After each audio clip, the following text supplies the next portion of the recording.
webinaire consacré à la nouvelle réglementation des dispositifs médicaux. Aujourd'hui, nous allons faire un focus sur l'évaluation clinique et les investigations cliniques en lien avec le nouveau règlement. Nous avons le plaisir d'accueillir Julie Oex, responsable juridique affaires réglementaires du SNITEM, qui va nous parler de ce grand sujet.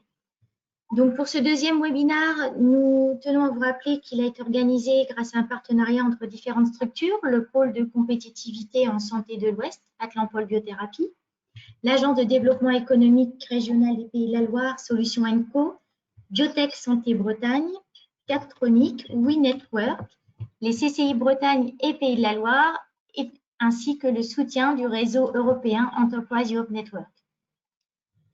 Nous sommes à votre disposition pour toute question au cours de ce webinaire et à l'issue de ce webinaire. Juste quelques mots de fonctionnement, en tout cas d'organisation. Ce webinaire est prévu pour durer 1h30 environ. Vous pouvez poser vos questions en continu via le chat. En tout cas, nous vous invitons à le faire le plus possible. Bien entendu, comme vous vous en doutez, nous ne pouvons pas répondre à toutes les questions. Néanmoins, nous répondrons à toutes ces questions ultérieurement en les listant et Madame Oex pourra faire des réponses et nous vous enverrons un fichier avec l'ensemble des réponses attendues. Merci encore. Je laisse la parole à Madame Oex maintenant et puis bienvenue à tous et bonne séance.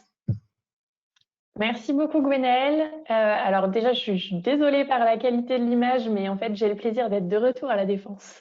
Et donc, c'est même pas le soleil qu'on voit, c'est juste le reflet dans la tour d'en face. Je suis désolée pour cette qualité d'image, mais en fait, je préfère rester sur le socle et avoir une qualité, une connexion Internet fiable. Je vais juste repartager mon écran comme on a fait tout à l'heure. Hop.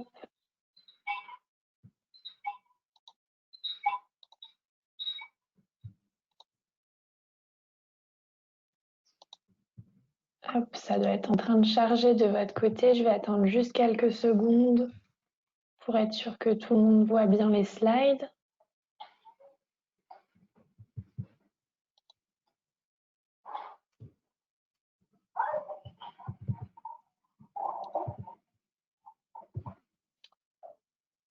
Alors, je ne suis pas sûre que ce soit encore arrivé.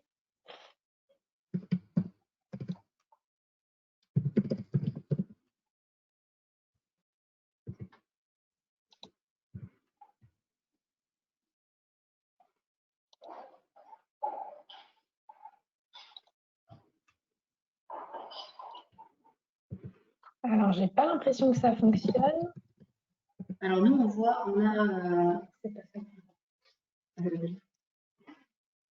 Qu'est-ce que vous voyez? Pardon, j'entends pas très bien.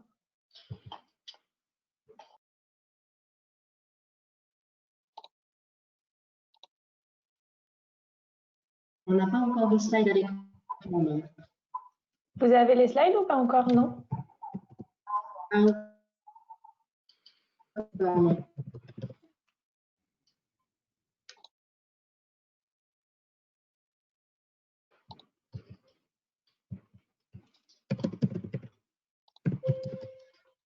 Alors, je suis désolée du contretemps. Normalement, vous avez le contrôle. Ben oui, j'ai bien les boutons comme tout à l'heure, mais j'ai pas l'impression que ça charge. Je vais le rouvrir, je vais recommencer.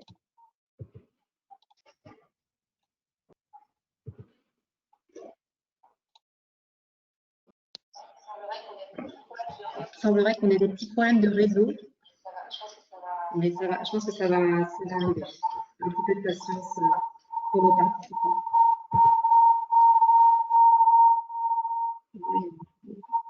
Alors, je vais pouvoir essayer. Hop.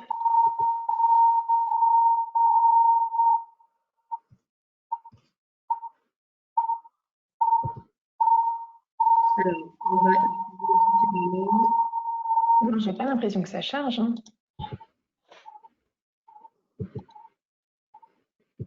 Alors.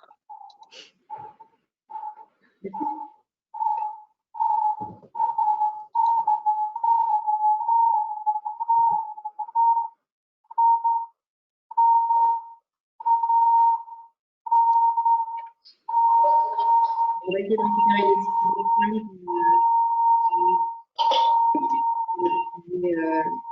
notre ordinateur. Pourtant, j'ai les mêmes boutons.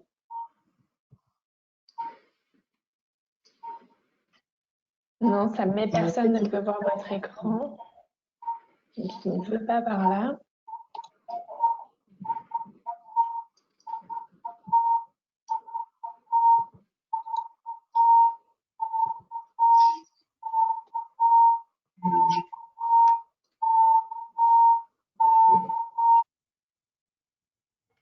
Je ne sais pas. On va essayer de diffuser la présentation via notre ordinateur.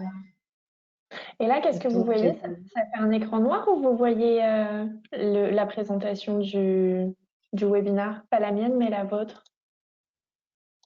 On ne voit pas du tout votre présentation. Non. Tout à l'heure, on a fait l'essai, ça fonctionnait très bien. Donc, Mais oui. Et puis, il est bien coché comme diffusé. Mais vu du public, j'ai pas ce que je veux.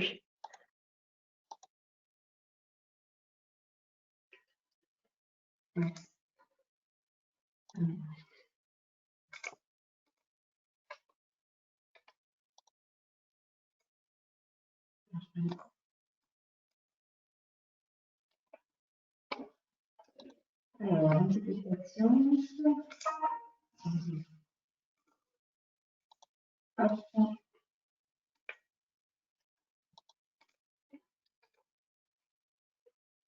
J'ai beau cliquer, je veux rien entendre.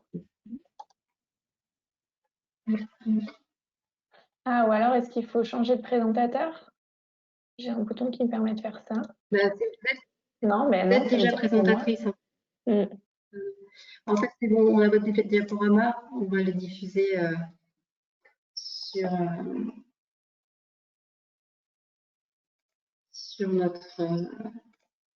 via notre ordinateur. Donc, on va récupérer la main. Hop.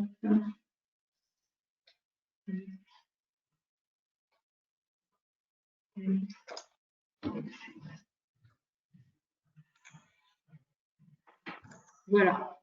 Donc là, normalement, Ah oui, là, ça marche. vous devriez voir à l'écran la présentation de Madame Weiss. Ce petit contretemps. Hop, je vais juste me la mettre en grand.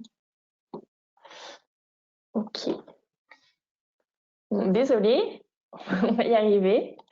Donc bonjour à tous, je me présente, mais alors vraiment en 2 mots pour pas perdre encore plus de temps. Donc Julie Oex, je suis responsable juridique à la direction des affaires technico-réglementaires du SNITEM. Je suis au SNITEM depuis 6 ans, donc juriste de formation, au départ à la direction des affaires juridiques et questions éthiques.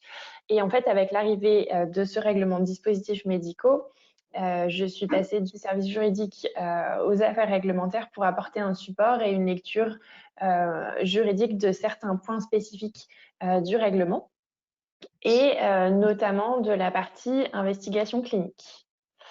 Alors, j'ai complètement perdu les slides de mon côté. Je ne sais pas si vous continuez à les voir.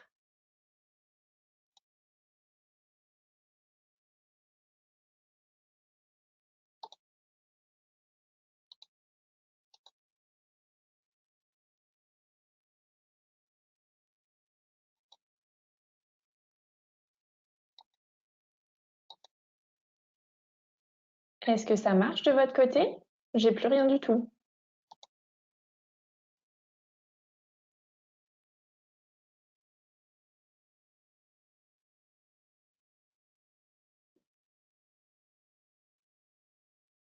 Ah, c'est bon, c'est revenu.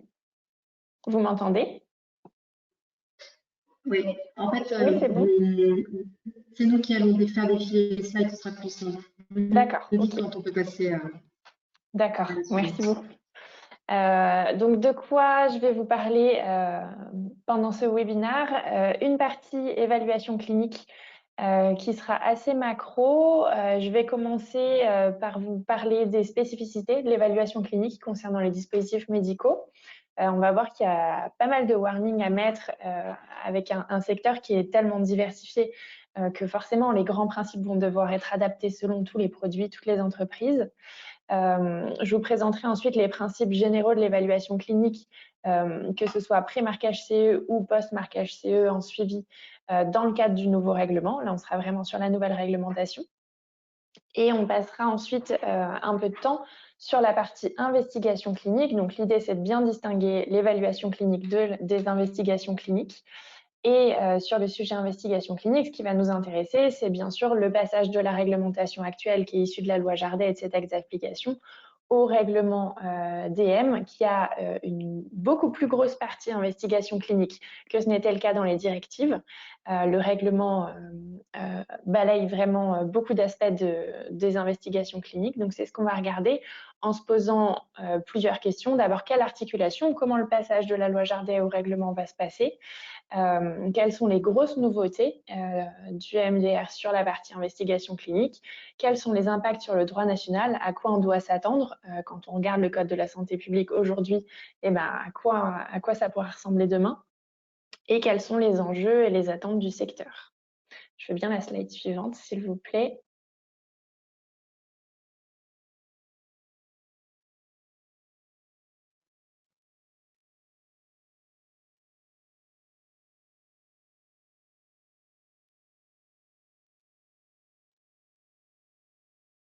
J'ai pas l'impression que ça passe chez moi. Si, parfait. Alors, de manière très, très, très globale, je vais beaucoup parler du règlement 2017-745, donc le MDA, le règlement DM. Alors là, ça passe trop vite par contre. Merci. Donc, c'est un règlement qui est général, hein, qui concerne tous les dispositifs médicaux et même plus. Ça concerne toutes les classes de dispositifs médicaux et toutes les catégories. On n'est plus sur ce système de 2 directives selon les types de dispositifs. Donc là, on est vraiment sur tous les dispositifs médicaux. Ça va concerner également... Alors, je veux bien la slide d'avant, s'il vous plaît.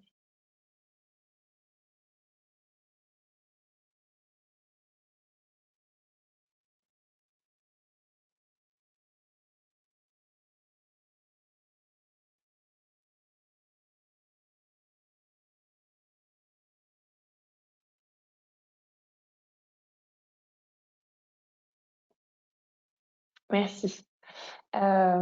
Et surtout, donc, ce qui est important, c'est que ce règlement DM, il est très large, donc tout produit, toute classe. Il va concerner également des produits qui sont déjà sur le marché ou déjà dans les circuits de distribution aujourd'hui. Donc, quand on parle du MDR, ça ne s'adresse pas qu'aux nouveaux produits qui vont arriver sur le marché après date d'application, c'est bien tous les produits. Application à de nouveaux produits, là, on pense notamment à l'annexe 16 du règlement. C'est nouveau, on va avoir des produits qui sont listés dans cette annexe 16 qui n'ont pas en soi de finalité médicale, qui ont plutôt d'ailleurs des finalités esthétiques pour la plupart, mais qui utilisent une technologie ou des éléments qu'on retrouve dans les dispositifs médicaux. Et donc, le législateur européen a intégré ces produits dans le scope du règlement DM pour que tous ces produits répondent aux mêmes exigences de sécurité et de performance. Et extrêmement important aussi, ce règlement, il concerne toutes les entreprises, qu'on parle des opérateurs économiques, donc fabricants, mandataires, distributeurs, importateurs, mais également les assembleurs ou les personnes qui stérilisent des kits ou des nécessaires. Des opérateurs qui effectuent du réétiquetage, du reconditionnement sont également couverts. Des entreprises qui font du reprocessing, c'est-à-dire du retraitement de dispositifs à usage unique en vue de leur réutilisation. Ça, pour mémoire, c'est pas autorisé en France. Mais selon les États membres, la possibilité est laissée de les autoriser et si c'est autorisé, c'est encadré par le règlement. Donc, vous voyez un scope extrêmement large. Je veux bien la slide suivante, s'il vous plaît, qui vous détaille l'ensemble des aspects de la vie d'un dispositif médical qui sont concernés par le règlement DM. Et on va le voir, c'est vraiment toute la vie du DM hein, qui est concernée par ce règlement.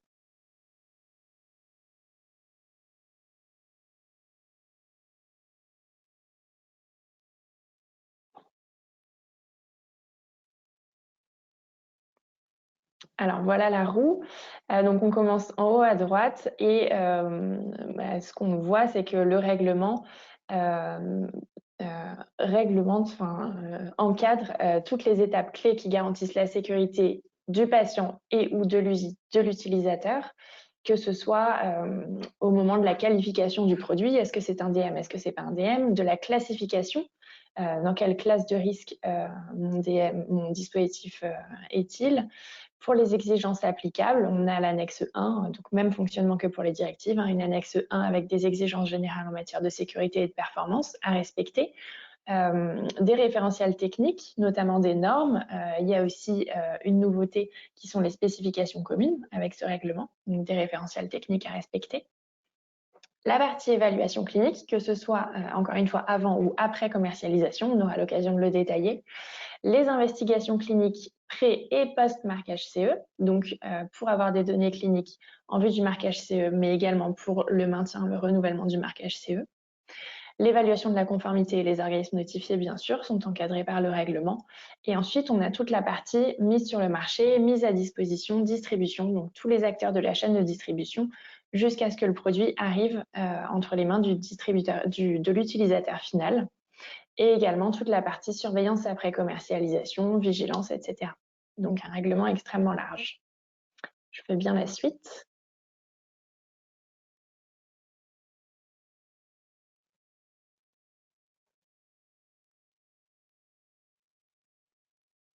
Merci. Alors là, c'est peut-être un petit peu petit sur vos écrans, mais c'est surtout pour vous donner envie d'aller consulter ce poster et de le télécharger. Il est en libre accès sur notre site internet, donc snitem.fr.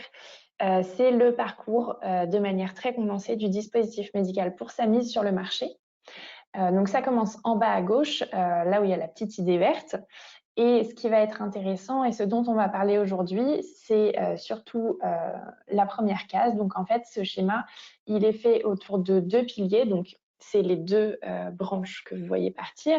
Vous avez une branche qui est le premier pilier pour l'entreprise de DM, qui est la construction du système de management de la qualité, avec tout le parcours qui part. Et j'entends bien. la branche du dessus qui concerne toute la documentation technique. Donc là, on est vraiment sur le produit. En fait.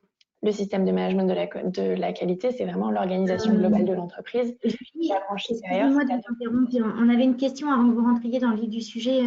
Oui. Ensuite, c'est en quoi les dispositifs médicaux déjà mis sur le marché actuellement sont impactés, enfin sont concernés par le nouveau règlement. Alors, il y a surtout la partie post-market où, en fait, vous avez dans l'article 120 la date d'application du règlement, donc qui a été reportée, qui est maintenant au 26 mai 2021. Et donc, cette date d'application du règlement, elle doit être respectée pour toutes les entreprises. Et même si vous avez des dispositifs qui ne sont pas encore conformes au règlement, vous pouvez continuer à les mettre sur le marché. Mais à partir de cette date, il y a certaines dispositions du règlement que vous devez appliquer en lieu et place des dispositions des directives et notamment toute la partie vigilance. Donc la partie vigilance, que votre dispositif soit marqué CE au titre des directives ou au titre du règlement, à partir du 26 mai 2021, vous n'avez pas le choix, vous respectez les obligations de vigilance du règlement, par exemple. Donc ça, vous le retrouvez dans l'article 120. Ça concerne également l'enregistrement des opérateurs économiques dans EUDAMED. Alors, EUDAMED ne fonctionne pas pour le moment, mais dès que EUDAMED sera lancé, que votre produit soit conforme aux directives ou conforme au règlement, il faudra vous enregistrer en tant qu'opérateur sur EUDAMED et c'est par là que passera la vigilance en pratique. Merci Julie. Je vous en prie. Alors, pour revenir à ce petit schéma, donc les deux piliers, et nous, on va s'intéresser vraiment à cette première partie où il y a toutes les bulles. Il y aura des zooms après sur la procédure pour qu'on parle bien des mêmes choses. Et donc, n'hésitez pas à aller télécharger ce poster sur notre site. Je veux bien la suite, s'il vous plaît.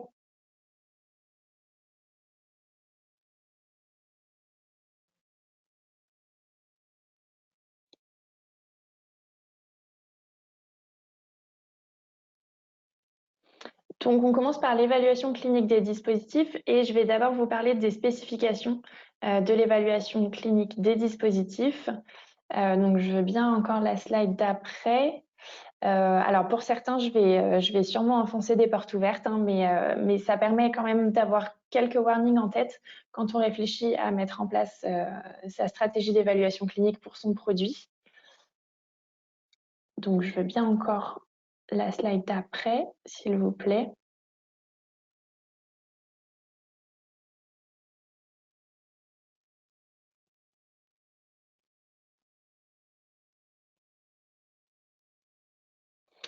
Alors, une slide qui fait un peu peur vue comme ça, mais première spécificité du secteur, ça tombe sous le sens, hein, on le sait tous, mais il n'y a pas un dispositif médical, il y en a une multitude. On a un secteur avec des produits extrêmement différents, différents selon leur statut, selon leur utilisation, selon leur risque.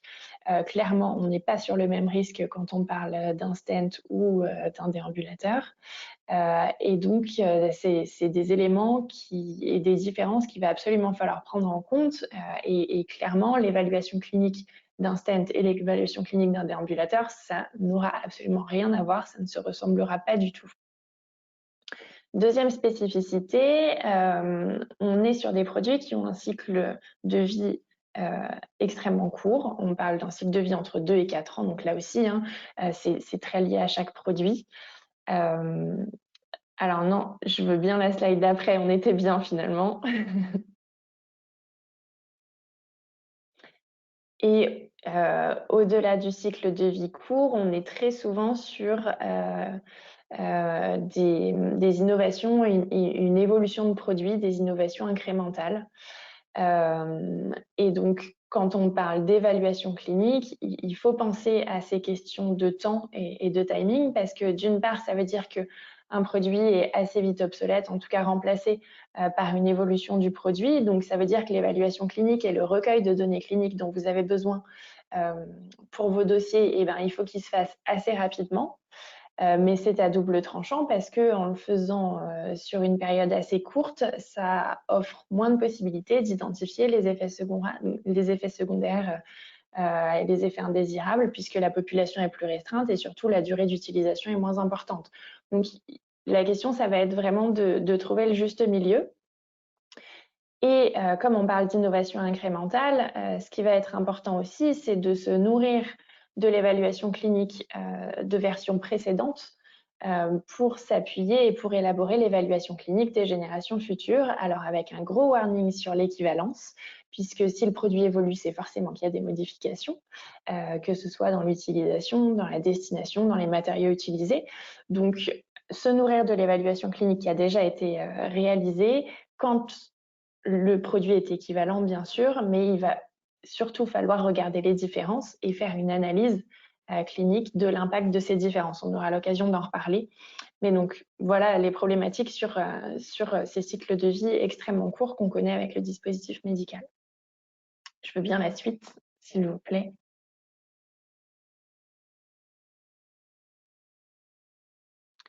Alors, encore un point qui est très spécifique au dispositif médical, c'est que l'EDM, c'est un produit opérateur dépendant.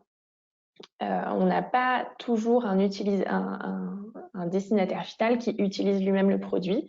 Parfois, ça va être un professionnel de santé, médical ou chirurgical, un paramédical, un prestataire de santé à domicile. Parfois, c'est le patient qui l'utilise directement.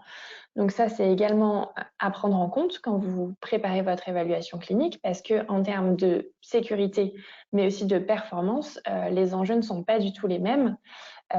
Que ce soit pour le patient ou pour le professionnel de santé, il y a une courbe d'apprentissage à prendre en compte, ce qui veut dire que les premiers résultats d'évaluation clinique ou d'investigation clinique que vous allez recevoir, eh ben, tous ces éléments, il faut absolument en tenir compte pour avoir ensuite des résultats qui sont fiables. Ça veut dire aussi qu'il faut vraiment prendre le temps de développer des protocoles d'utilisation, tout un système de formation qui soit homogène et reproductible pour que dans tous les centres où vous menez une investigation clinique, par exemple, eh ben, les utilisateurs aient bien toutes les instructions, la même manière de prendre en main le produit, de l'utiliser, pour éviter d'introduire des biais dans vos résultats qui soient liés à une mauvaise utilisation ou une mauvaise formation. Donc tout ça, ça se réfléchit vraiment très en amont et ça se creuse énormément. Et également, ça veut dire qu'il va falloir sélectionner de manière stricte les utilisateurs selon ces critères de formation, les profils d'expérience. Voilà, avoir des personnes qui ont déjà utilisé ce type de produit, peut-être concurrents, peut-être d'anciennes versions, ça peut être un plus pour construire votre évaluation clinique et vos investigations cliniques. Je veux bien la suite.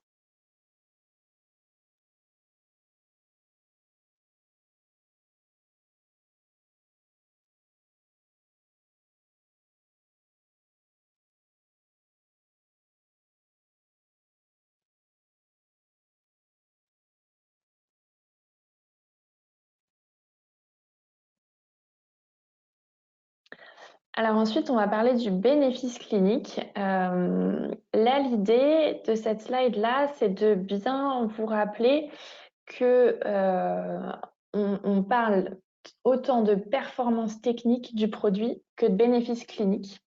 Je m'explique, la performance clinique, c'est pour un stent par exemple, il va être en capacité technique, physique, d'élargir un canal.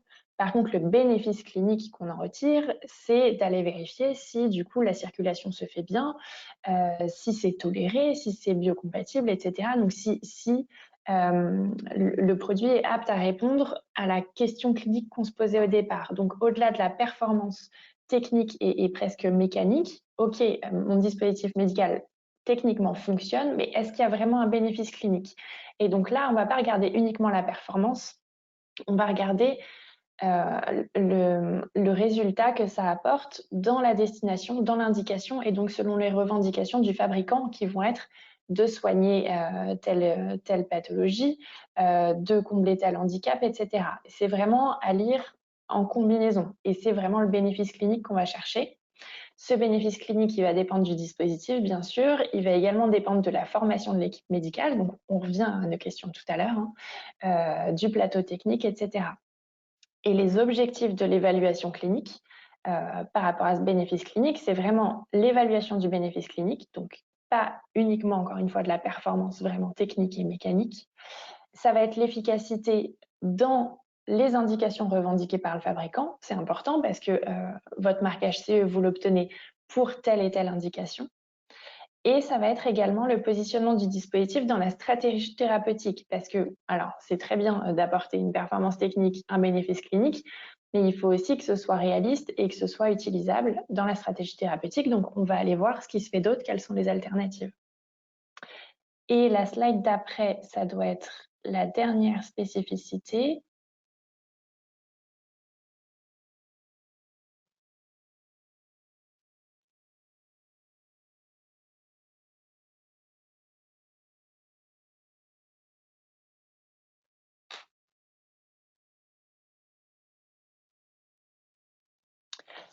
Et là, on va parler du niveau de preuve et des difficultés qu'on peut rencontrer, notamment sur des populations qui peuvent être assez réduites, sur certaines pathologies, sur certaines nouvelles techniques ou vraiment innovations thérapeutiques.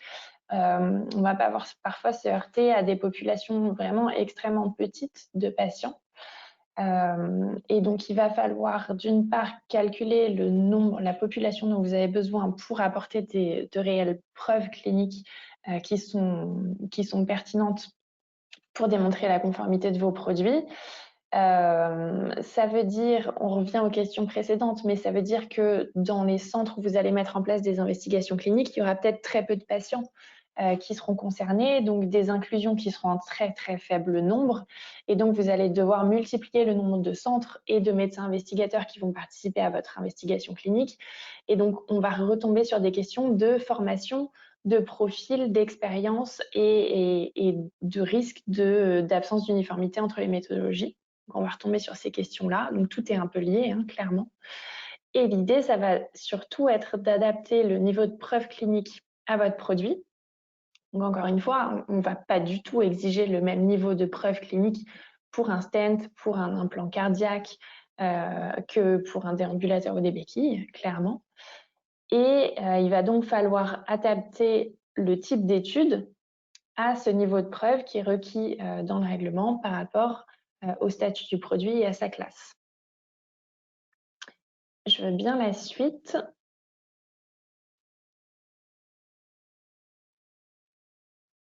Merci. Et donc, maintenant qu'on a vu un peu ces prérequis et ces warnings sur le secteur et la diversité des produits, et donc tous ces sujets d'adaptation selon vos produits, on va voir de manière assez macro l'évaluation clinique des dispositifs dans le cadre du nouveau règlement. Oui, Julie, on va juste faire une petite pause parce que nous avons une question ici d'un des participants qui nous dit: nous souhaitons innover notre DM, ajouter des fonctionnalités. Notre organisme notifié n'est toujours pas MDR. Le nombre des organismes notifiés est en diminution drastique. Ils affichent tous complets. Qu'est-ce que vous nous conseillez? Alors, c'est très compliqué. C'est une question qu'on a régulièrement et j'en discutais avec Cécile hier, qui était à la rentrée du DM de Besançon. On leur a posé la question parce qu'il y avait le GMED sur place. On en est à 17 ON, ce qui est pas du tout suffisant pour certifier tous les produits. Il faut absolument essayer d'échanger au maximum avec votre organisme notifié pour savoir où ils en sont, quel est leur planning, quand est-ce qu'ils envisagent de pouvoir prendre des dossiers, etc. Je sais qu'il y en a qui répondent plus. On a régulièrement des adhérents qui reviennent vers nous en nous disant que de toute façon, on ne peut même plus communiquer avec eux. Changer d'ON, pourquoi pas, mais comme vous le dites, ça va être compliqué parce que les ON ont déjà du mal avec leurs clients actuels. Donc, pour trouver des ON qui sont notifiés sur le code produit qui vous concerne et qui acceptent de nouveaux clients, c'est vraiment très, très compliqué. Donc, nous, c'est un sujet qu'on continue à porter. En France, vous avez sûrement vu passer l'information, mais on va probablement, je ne sais pas quand, mais un jour avoir un deuxième organisme notifié qui serait l'AFNOR. Mais ce n'est pas encore fait et on ne sait pas encore sur quel code. Donc, il y a des projets pour augmenter le nombre d'organismes notifiés, mais clairement, on n'y est pas. Donc, on sait que c'est compliqué. Alors, je vous passe deux autres questions. Oui. Une autre qui est en quoi les produits déjà sur le marché sont concernés par le nouveau règlement? Et Je pense une autre qu'on a question répondu encore, tout à pouvez-vous l'heure. faire des exemples de preuves selon les classes de DM? Des exemples, pardon, de Des exemples de preuves selon les classes de DM. Alors ça va être assez facile à trouver. C'est dans l'annexe 1 du règlement où vous avez les exigences générales en matière de sécurité et de performance. Je me mets dessus en même temps pour pas vous dire de bêtises. Oui, c'est l'annexe 1 où en fait vous avez toute la liste des exigences de sécurité en matière, enfin toutes les exigences générales pardon en matière de sécurité et de performance qui sont listées. Et à chaque exigence, on va vous dire que ça, c'est pour telle classe de produits, ça, c'est pour les produits implantables, ça, c'est pour les produits stériles. Donc, en fait, selon votre projet et votre produit, il faut lire de toute façon toute la liste de ces exigences et ensuite bien regarder celles qui sont applicables à vos produits. Une dernière question avant que vous repreniez votre présentation. Oui. Quels sont les différents niveaux de preuves requis en fonction de la classe du DM dans le règlement? Alors, c'est un peu la même question, ça va être un peu la même réponse. La difficulté, c'est que on va vous demander de prouver tels et tels éléments qui sont dans l'annexe 1. Et ce qu'on va vous demander, c'est d'avoir un niveau de preuve suffisant. Et là est toute la question, c'est que dans le règlement, on vous parle de niveau de preuve suffisant. Dans les guides qui commencent à sortir, on vous explique en gros que le niveau de preuve suffisant, c'est un niveau de preuve suffisant. Et on ne vous donne pas beaucoup d'indications. Donc là, si c'est des produits qui passent par un ON, encore une fois, il faut vraiment en discuter avec votre ON parce que c'est lui qui va venir regarder, c'est lui qui va vérifier.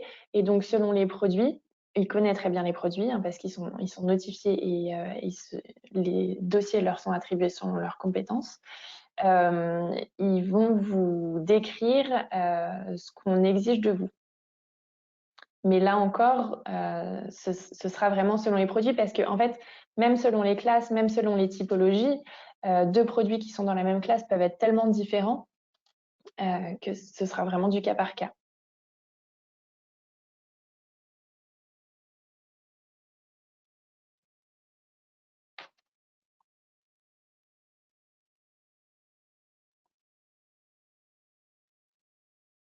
on continue avec la présentation. Alors, dans ce cas-là, on passe au slide suivant.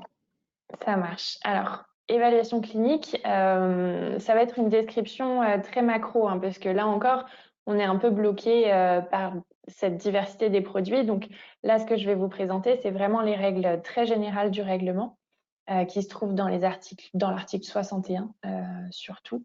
Je veux bien la slide suivante qui vous donne la définition de l'évaluation clinique. Donc cette définition, elle vaut tant pour l'évaluation clinique pré-marquage CE, donc l'évaluation clinique qui va faire partie de votre documentation technique pour obtenir le marquage CE, et également l'évaluation clinique post-marketing qui est tout le suivi clinique après commercialisation que vous demande de réaliser le règlement pour avoir un suivi dans la vie réelle, en conditions réelles d'utilisation de votre produit. Alors j'ai les slides qui sautent de mon côté.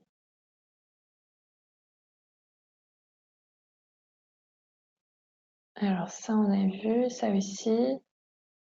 Voilà, parfait.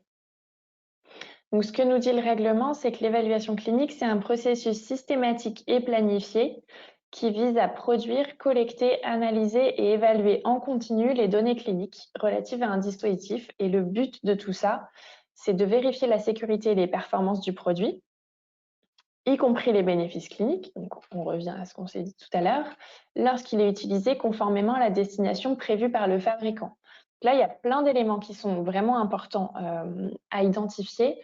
D'abord, c'est que c'est un processus systématique. Donc, ça se fait tout au long de la vie du produit. C'est prévu, c'est pour tous les produits, toutes les classes, etc. C'est planifié. Ça veut dire que même au moment où vous êtes en train de réaliser votre évaluation clinique et votre dossier technique en vue de la certification, vous devez déjà avoir organisé et planifié votre évaluation clinique jusqu'au certificat CE, mais également en post-marketing. Vous devez déjà avoir un plan de suivi clinique après commercialisation au moment où vous demandez votre marquage CE. Ensuite, ce qui est intéressant, c'est collecter des données, ok, mais également en produire des données cliniques. Ça veut dire qu'il y a une idée du fabricant qui est proactif, qui ne va pas simplement récupérer les données de vigilance, les remontées, les réclamations, les signalements qu'il reçoit. Il va également mettre en place des choses pour aller chercher de la donnée. Et ça, c'est vraiment important. En continu, là, on voit qu'on est bien sur du pré-market et post-market. Et le tout dernier point, lorsque le produit est utilisé conformément à la destination prévue par le fabricant. C'est intéressant parce qu'il faut aussi récupérer des données sur est-ce que mon produit est bien utilisé conformément à la destination et conformément aux instructions du fabricant? Et si ce n'est pas le cas, qu'est-ce qu'il faut revoir? Est-ce qu'il faut revoir l'ergonomie? Est-ce que ce n'est pas très clair dans la manière dont il faut utiliser le produit? Est-ce qu'il faut revoir la notice, le manuel d'instruction? Donc, c'est également des données à prendre en compte. J'ai mis un warning, un premier warning à cet endroit-là, ne pas confondre évaluation et investigation clinique. L'évaluation clinique, quand on voit la définition, on voit que c'est beaucoup plus large que l'investigation clinique. L'évaluation clinique, ça va être vraiment toutes les données qui vont me servir à préparer mon dossier technique. L'investigation clinique, on le verra plus tard, c'est une des manières de récupérer des données cliniques à côté d'autres manières. Et donc, pour réaliser l'évaluation clinique, on va dans la plupart du temps avoir besoin de mettre en place des investigations cliniques, mais pas que.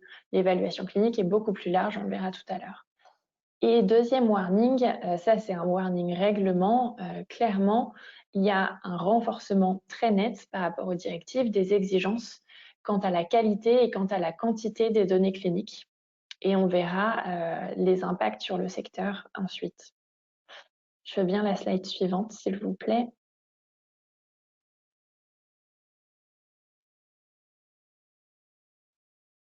Donc là, un petit zoom sur notre schéma de tout à l'heure, juste pour vous montrer qu'on est bien vraiment dans la première partie du schéma.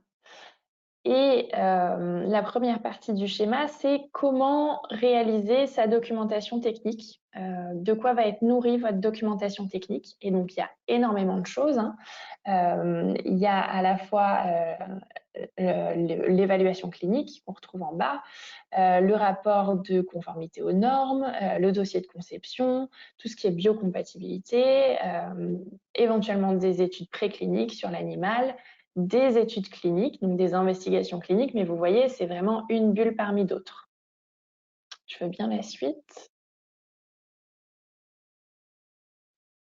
Merci. Et donc là, oui. Est-ce que je peux me permettre une question? J'ai deux questions bien là, sûr. sur la partie que vous venez de couvrir. C'est la première, c'est concernant la base de données. Avez-vous des informations sur le fait qu'elle sera prête ou pas pour mai 2021? Alors, la base de données Eudamed, dans son ensemble, elle ne sera pas prête pour 2021. Les dernières commissions qu'on a vues passer, informations qu'on a vues passer de la Commission européenne, ils tablent plutôt sur une ouverture globale de la base Eudamed en 2022. Mais la bonne nouvelle, qui était un peu bloquée jusque-là par le service juridique de la Commission européenne, c'est que finalement, ils vont pouvoir lancer la base Eudamed module par module. On le verra tout à l'heure, j'ai une toute petite slide sur Eudamed. Il y a plusieurs modules, module opérateur, module produit, module vigilance, module investigation clinique, etc. Et tous ces modules seront liés entre eux, mais sont des modules indépendants dans leur production. Et ce qui va se passer, c'est que les modules qui sont prêts vont pouvoir sortir au fil de l'eau, ce que la Commission refusait il y a encore quelques mois. Donc, on avait peur que l'ensemble de Damed ne sorte qu'en 2022. Et finalement, le module opérateur, notamment, va être prêt là et va s'ouvrir en décembre-janvier. Donc, on va pouvoir commencer à s'enregistrer en tant qu'opérateur économique à partir de décembre de manière volontaire et à partir de mai 2021 de manière obligatoire. Donc, petit à petit, la base va s'ouvrir. Merci. Et je glisse une autre question avant la suite. C'est concernant la correspondance entre les collectes de données et la confidentialité. En fait, il y a un participant qui s'interroge sur comment faire correspondre la collecte de données et la confidentialité, les informations et l'acceptation du patient dans le cadre d'un dispositif médical. Alors ça, c'est une question extrêmement large qui est vraiment axée investigation clinique pour le coup. Et investigation clinique, on le verra, il y a pas mal de... On peut la garder pour plus tard, si vous voulez, parce que comme on le disait en début de webinaire, on va faire un fichier en fait qui va reprendre toutes les questions répondues et non répondues. Si vous le souhaitez, on peut garder cette formule-là. Alors oui, ou pour plus tard quand je parlerai d'investigation clinique, peut-être, parce que là, l'idée, c'est d'essayer de ne pas confondre évaluation clinique et investigation clinique. J'en parlerai peut-être plus tard. J'ai un souci technique, je ne vous ai pas entendu, excusez-moi. Est-ce que là, vous m'entendez? Oui, je vous entends. Oui. L'idée, ce serait pas mal de la garder, alors soit pour plus tard, dans le cadre des questions auxquelles je répondrai par écrit, ou carrément plus tard dans la présentation, dans la partie investigation clinique, parce que là, le but, c'est vraiment de ne pas confondre évaluation clinique et investigation clinique. Donc, parfait. Je la garde pour plus tard. Et donc, évaluation clinique, les principes généraux, et là, ça va devenir un petit peu plus concret pour tout le monde, j'espère, c'est les éléments sur lesquels se fonde l'évaluation clinique. Il y a 3 types d'éléments qui sont listés dans l'article 61 du règlement. L'évaluation clinique, elle va se baser sur une évaluation critique de la littérature. Donc d'abord, un premier travail de recherche sur ce qui a été déjà publié et ce qui peut vous servir et nourrir votre évaluation clinique sur votre produit. Donc là, on va parler de la notion d'équivalence parce que l'idée, c'est bien sûr d'utiliser la littérature qui est sortie sur un produit qui est équivalent au vôtre pour que vous puissiez l'utiliser. Avec un gros warning sur l'équivalence qui a été beaucoup plus encadré dans le cadre du règlement, qui va être beaucoup plus difficile à utiliser du coup. C'est que cette équivalence, entre deux dispositifs, elle doit être à la fois sur le plan technique, donc sur la conception du produit, sur les spécifications, sur ses propriétés physico-chimiques, etc. Donc vraiment la construction technique du produit. Également sur le plan biologique, donc une équivalence des matériaux, des contacts, donc des parties du corps humain avec lesquelles le produit va être en contact.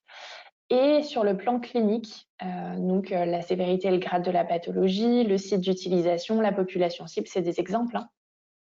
Et donc, il va falloir être équivalent sur l'ensemble de ces plans. Sachant qu'il faut aussi se méfier, quand on parle d'équivalence, les produits ne seront jamais strictement identiques, sinon c'est le même produit et là, il n'y a pas débat.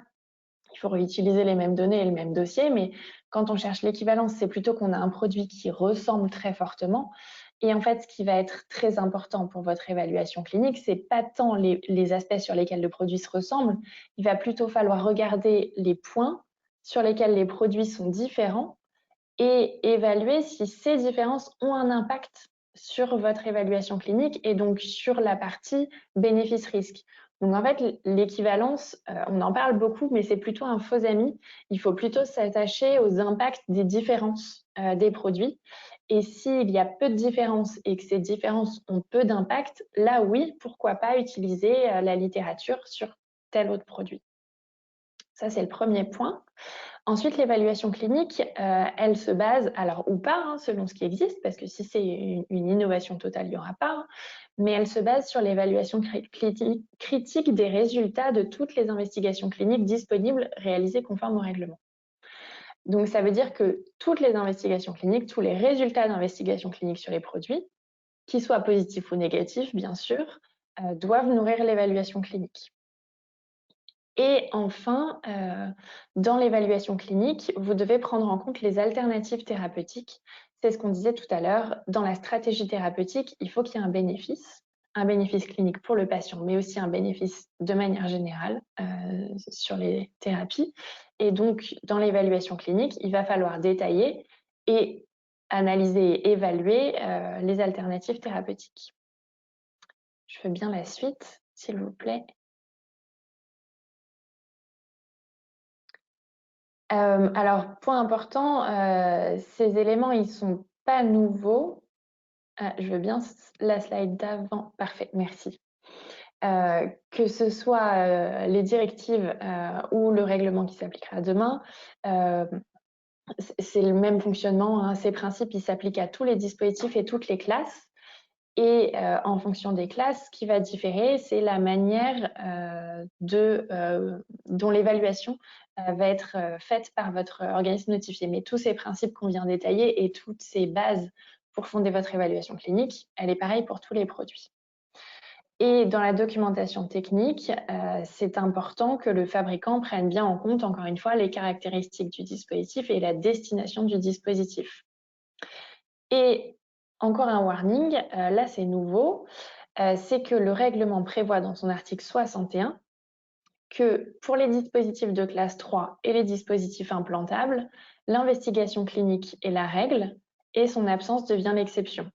Donc je m'explique, là ce qu'on a vu, c'est que l'évaluation clinique, elle est fondée sur 3 aspects, la littérature, les investigations cliniques, s'il y en a, et les alternatives thérapeutiques. Ça veut dire que s'il n'y a pas d'investigation clinique et que vous êtes sur un produit de classe 3 ou un implantable, il va falloir mener des investigations cliniques pour récupérer des données cliniques pour alimenter votre évaluation clinique. Ça devient la règle. Je mets que l'absence d'investigation clinique est l'exception, c'est qu'on a bien des exceptions qui sont prévues dans le règlement, c'est la slide qui est juste après. Donc, on va avoir des dispositifs qui sont de classe 3 ou qui sont des dispositifs implantables, mais pour lesquels vous n'êtes tout de même pas obligé de mener des investigations cliniques. Alors, les exceptions, elles sont au nombre de 4, elles sont extrêmement encadrées. Hein. Le premier cas, c'est que votre dispositif, il est conçu sur la base d'un dispositif existant qui est déjà fabriqué par vous. Donc, vous êtes déjà le fabricant. En gros, c'est une évolution de gamme. Et pour pouvoir ne pas passer par la case investigation clinique pour ces produits-là, il va falloir démontrer l'équivalence des 2 dispositifs avec ce que j'ai déjà expliqué, attention aux faux amis de l'équivalence, hein, regardez surtout les différences avant de parler d'équivalence. Votre organisme notifié a accepté votre démonstration de l'équivalence, donc on considère qu'effectivement les produits sont équivalents. L'évaluation clinique du premier dispositif, donc sur la base duquel le second a été conçu, est suffisante. Donc on revient à cette notion de suffisante de tout à l'heure. Ça va être à vous de réfléchir à ce que vous considérez comme suffisant et bien sûr de voir ce qu'en pense votre ON. Et obligation de mettre en place un PMCF, donc un Post-Market Clinical Follow-up, ce qu'on appelle le SCAC en français, le suivi clinique après commercialisation. Donc certes, pour votre marque HCE, dans ce cadre-là, vous n'êtes pas obligé de réaliser une investigation clinique, mais il va falloir mettre en place un suivi clinique après commercialisation pour qu'après le marquage CE, vous ayez quand même la capacité de récupérer des données cliniques sur l'utilisation de votre produit en vie réelle. Donc clairement, c'est des études observationnelles que vous mettez en place après la commercialisation de votre produit. Le deuxième cas, il est encore plus restreint, j'ai envie de dire, puisqu'on parle là aussi d'un dispositif qu'on va considérer comme équivalent, mais ce dispositif initial, il est fabriqué par un autre fabricant. Il n'est pas chez vous. Là, on va être à peu près sur les mêmes principes, démonstration de l'équivalence entre les deux dispositifs, là aussi en accord avec l'organisme notifié, mais surtout, les deux fabricants ont contractualisé et le second fabricant a accès à l'intégralité du dossier technique du premier produit. Donc là, clairement, si c'est le produit d'un concurrent, ça va être très, très, très compliqué de négocier cet accès à l'intégralité de la documentation technique du produit. Donc, c'est un cas qui va devenir vraiment très, très, très compliqué à utiliser. Après, on retrouve les mêmes éléments. Donc, l'évaluation clinique d'origine a été faite en conformité avec le règlement. Les données sont suffisantes, bien sûr. Et tous ces éléments-là ont été soumis à un organisme notifié qui les a acceptés. Le cas numéro 3, c'est pour permettre la transition entre la directive et le règlement. Pas besoin d'investigation clinique pour un dispositif qui a déjà fait l'objet d'une mise sur le marché au titre des directives, avec bien sûr des données cliniques suffisantes. Là encore, le règlement nous parle de données cliniques suffisantes, à chacun de réfléchir à ce que ça signifie. Et conformité du produit aux spécifications communes si elles existent. Donc les spécifications communes, c'est quelque chose de nouveau que met en place le règlement. Et pour le moment, il n'y en a aucune qui n'est sortie. En priorité, ils travaillent en ce moment sur les spécifications communes pour des produits annexes 16, donc des produits plutôt à finalité esthétique. Et c'est des spécifications communes qui ressemblent un peu aux normes, en fait, mais vraiment spécifiques produits pour vous indiquer ce qu'on considère comme nécessaire en termes de conception, de fabrication, éventuellement d'évaluation clinique, d'investigation clinique, donc vraiment propre à chaque produit. Et pour le moment, pas de spécification clinique. Et le quatrième cas, pas besoin d'investigation clinique sur tout ce qui est vis, plaques, sutures, clips, agrafes, connecteurs, etc. Là encore, si les données cliniques sont considérées comme suffisantes et si spécifications communes, conformité à ces spécifications communes. Je veux bien la suite, s'il vous plaît. Merci. Alors, une spécificité également pour certains produits, c'est la procédure de consultation dans le cadre de l'évaluation clinique. Donc ça, c'est l'article 54 du règlement. Alors, je vous en fais un résumé parce que c'est une procédure qui est assez longue, assez complexe, mais il faut vraiment savoir que ça existe si vous avez des produits qui entrent dans ce scope-là, parce que c'est quelque chose à avoir en tête dans vos rétro-plannings notamment. Les dispositifs concernés, c'est les dispositifs implantables de classe 3 et les dispositifs actifs de classe 2B qui sont destinés à administrer et ou à retirer du corps un médicament. Donc le scope est assez restreint. Alors, dans quelles circonstances il faut utiliser cette procédure? En fait, on a des exclusions. On a des cas dans lesquels cette procédure de consultation n'est pas obligatoire. C'est dans le cas d'un renouvellement du certificat à règlement. Donc, pour le moment, il n'y en a pas. Le cas de l'évolution de gamme, y compris quand le dispositif médical était déjà certifié sous la directive. Donc, clairement, ça concerne les innovations. Et exclusion également, on retrouve nos spécifications communes. Donc, quand un dispositif concerné sera conforme à des spécifications communes, il n'y aura pas non plus besoin de passer par cette procédure. Et pour la procédure, je veux bien qu'on aille directement à la slide d'après où j'ai un peu plus détaillé la procédure parce que là, c'est vraiment très, très résumé. Merci. Donc, cet article 54 prévoit que pour ces produits, alors encore une fois, implantables de classe 3 et actifs 2B destinés à enlever ou à injecter un médicament, au moment de l'évaluation par votre organisme notifié, cette évaluation va être transmise ainsi que la nécessité ou non d'appliquer la procédure à la Commission européenne. La Commission européenne, elle va transmettre le rapport de l'organisme notifié, plus toute la documentation du fabricant relative à l'évaluation clinique à un groupe d'experts de la Commission. Et ce groupe d'experts, il va décider si il lui semble opportun d'examiner ce dossier, donc ce produit-là, et d'émettre un avis scientifique dessus. Si ce groupe d'experts considère qu'il n'y a pas lieu d'émettre d'avis scientifique, dans les 21 jours, vous avez la réponse. S'il y a besoin de cet avis scientifique, c'est un délai de 60 jours. Donc, c'est quand même assez long. C'est pour ça que c'est à prendre en compte dans vos délais. Et cette décision de saisir ou non le panel d'experts, elle sera enregistrée dans EUDAMED quand EUDAMED sera fonctionnel. Donc, tout ça, ça pourra être suivi par le fabricant, toutes ces étapes. Et donc, ce panel d'experts émet cet avis dans les 60 jours. Et ce qu'on nous dit dans le règlement, c'est que l'organisme notifié doit dûment prendre en considération cet avis scientifique dans son processus de certification. Donc, il prend dûment en compte, ça reste un avis scientifique.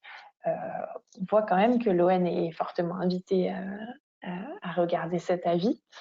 Et surtout, cet avis il sera publié sur EUDAMED, il sera public. Et il sera accompagné de la justification de l'organisme notifié s'il décide de ne pas suivre cet avis. Donc, entre le prend dûment en considération et publie sur EUDAMED les raisons pour lesquelles il n'a pas suivi l'avis, l'ON est quand même fortement incité à suivre l'avis de ce panel. Et il y a également, j'ai mis une petite bulle en haut, la possibilité volontairement pour le fabricant de saisir le groupe d'experts sur la stratégie de développement clinique. Donc là, c'est plutôt au moment où vous réfléchissez à votre évaluation clinique, donc un peu plus tôt que cet article 54. Sur le développement clinique, vous pouvez interroger un groupe d'experts. Pour le moment, ils ne sont pas encore officiellement désignés, ces experts, mais c'est un pôle qui est vraiment prévu par le règlement pour vous aider sur ces questions de stratégie. Je veux bien la suite, s'il vous plaît.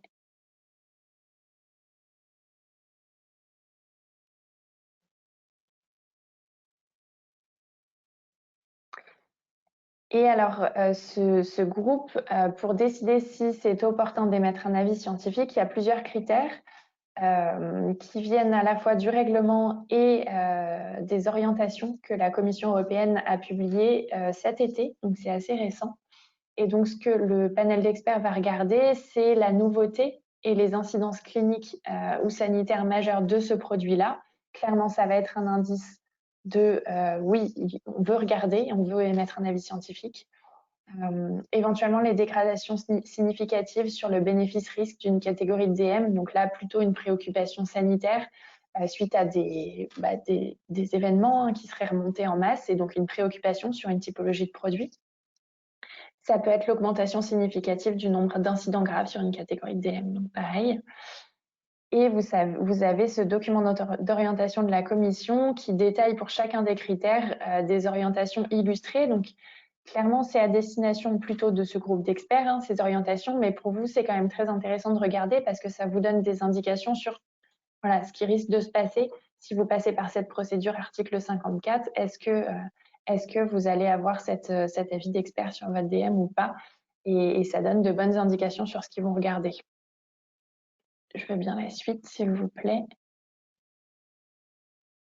Merci. Alors, on passe à l'évaluation clinique post-marketing. ce qu'on appelle le suivi clinique après commercialisation. Là, l'idée, on l'a vu, c'est un processus continu. Donc, tout le long de la vie du dispositif médical, l'objectif est de récupérer des données cliniques pour mettre à jour l'évaluation clinique qui fonde le dossier technique et donc votre marquage CE. C'est une démarche proactive, donc je le disais tout à l'heure, ça veut dire que le fabricant doit vraiment faire la démarche de mettre en place des choses pour faire remonter de l'information et les analyser, bien sûr. Et l'objectif, c'est de confirmer tout au long de la vie du produit, eh bien, sa sécurité et ses performances par rapport, encore une fois, à la destination du produit, de détecter les effets secondaires inconnus et les risques émergents qui n'ont pas pu être identifiés parce que population assez restreinte, parce que durée des études assez courte, on l'a vu, du fait du cycle de vie court des dispositifs. C'est également l'occasion d'identifier toute mauvaise utilisation systématique en adéquation avec la destination du produit. Donc là aussi, de repérer de mauvaises utilisations et de réfléchir à une solution, que ce soit dans la conception du produit ou dans l'information qui accompagne le produit jusqu'à l'utilisateur pour essayer de minimiser au maximum ce risque-là. Et donc là, on est vraiment sur la vie du DM en vraie vie. Donc c'est quelque chose qui est planifié, qui doit être planifié même avant votre marquage CE, je le disais tout à l'heure. Ça peut être fait par des enquêtes clients, des études cliniques plutôt observationnelles dans ce cas-là, puisque l'idée, c'est de pas demander de choses supplémentaires, c'est de récupérer les données cliniques de dispositifs qui sont utilisés dans la vraie vie. Donc le médecin avait déjà décidé d'utiliser ce produit, le patient avait déjà décidé d'utiliser ce produit, et vous allez simplement récupérer des données cliniques pour nourrir votre suivi clinique après commercialisation. C'est incontournable, ce suivi clinique après commercialisation. C'est obligatoire pour tous les produits, toutes les classes, tous les statuts, implantables, pas implantables, stériles, non stériles. Donc, tous les dispositifs sont concernés. Le rapport d'évaluation du suivi clinique après commercialisation, il fait partie de la documentation technique. Donc, c'est la documentation technique de votre produit qui est concernée. Il y a un encouragement de la Commission européenne et des États membres pour la mise en place de registres. Alors ça, c'est un sujet récurrent en France parce qu'on n'est pas très très bon pour les registres par rapport à d'autres pays. Il y a vraiment cet encouragement, donc on espère que c'est quelque chose qui va se développer. C'est vraiment intéressant parce que ça permet d'avoir l'exhaustivité quasiment de l'utilisation de vos produits et donc d'avoir de vraies données d'utilisation en vie réelle et pas simplement en sélectionnant tel centre et tel centre. Donc c'est vraiment intéressant. Et ce plan de suivi clinique après commercialisation, il doit être documenté. Et donc, vous retrouvez le détail dans l'annexe 14, partie B du règlement. Je veux bien passer à la suite, s'il vous plaît.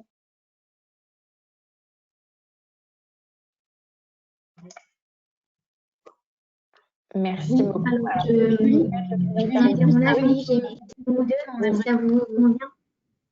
Alors, une question concernant l'équivalence. Un participant demande si l'équivalence peut être basée sur deux produits, un principal et un permettant de couvrir les différences identifiées avec le premier. Alors, je ne suis pas sûre de tout à fait comprendre, mais sur ce que je comprends, ce serait pour l'évaluation clinique d'un produit A, utiliser un produit B et un produit C. Pour comparer les différents éléments, je pense que c'est ça la question. Ça devient plutôt compliqué avec le règlement parce que le règlement parle bien de l'équivalence entre un dispositif et un dispositif. Alors, je sais que ça se faisait pas mal de comparer tel élément de mon dispositif avec tel élément du dispositif B et puis tel élément avec le C. Là, c'est plutôt de moins en moins faisable. Et l'idée, c'est d'avoir vraiment deux dispositifs équivalents et pas plus, et donc le dispositif soit équivalent dans son ensemble avec l'ensemble du dispositif B.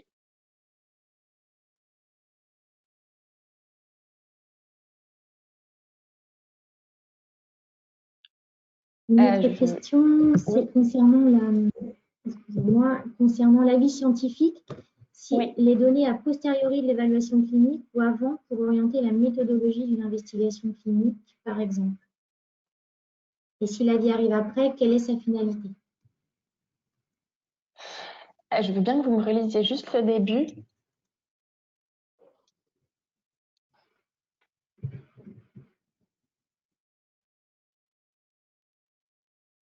J'ai pas entendu. J'entends pas. Non, mais moi non plus. Le son coupe. Je veux bien que vous me relisiez la question, s'il vous plaît. L'avis scientifique est-il donné a posteriori de l'évaluation clinique ou avant pour orienter la méthodologie d'une investigation clinique, par exemple? Et si l'avis arrive après, quelle est alors sa finalité? Alors non, l'avis scientifique, en fait, le fabricant aura déjà préparé son évaluation clinique et quand il soumettra tout son dossier à l'organisme notifié enverra bien les deux, donc l'ensemble de l'évaluation clinique, à la Commission européenne et donc au groupe d'experts. Donc l'évaluation clinique sera finalisée du côté fabricant et on est bien à l'étape du marquage CE. Et en fait, c'est l'ON pour statuer sur ce marquage CE, prendre sa décision, il prend cet avis scientifique. Donc côté fabricant, ce sera terminé et ce sera à retoucher selon les conclusions que tirera l'organisme notifié au vu de cet avis scientifique.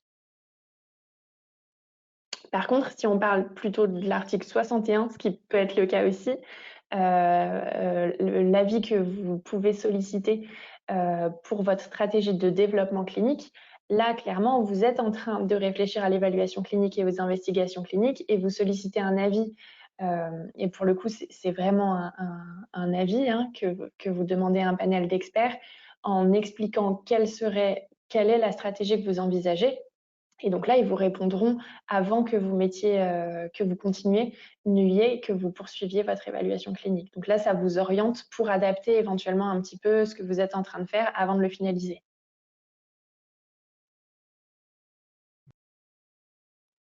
Merci Julie. Je vous laisse poursuivre. Merci. Et donc, on passe sur la partie investigation clinique cette fois. Donc, encore une fois, investigation clinique, le but, c'est de récupérer des données cliniques pour nourrir, parmi d'autres choses, l'évaluation clinique.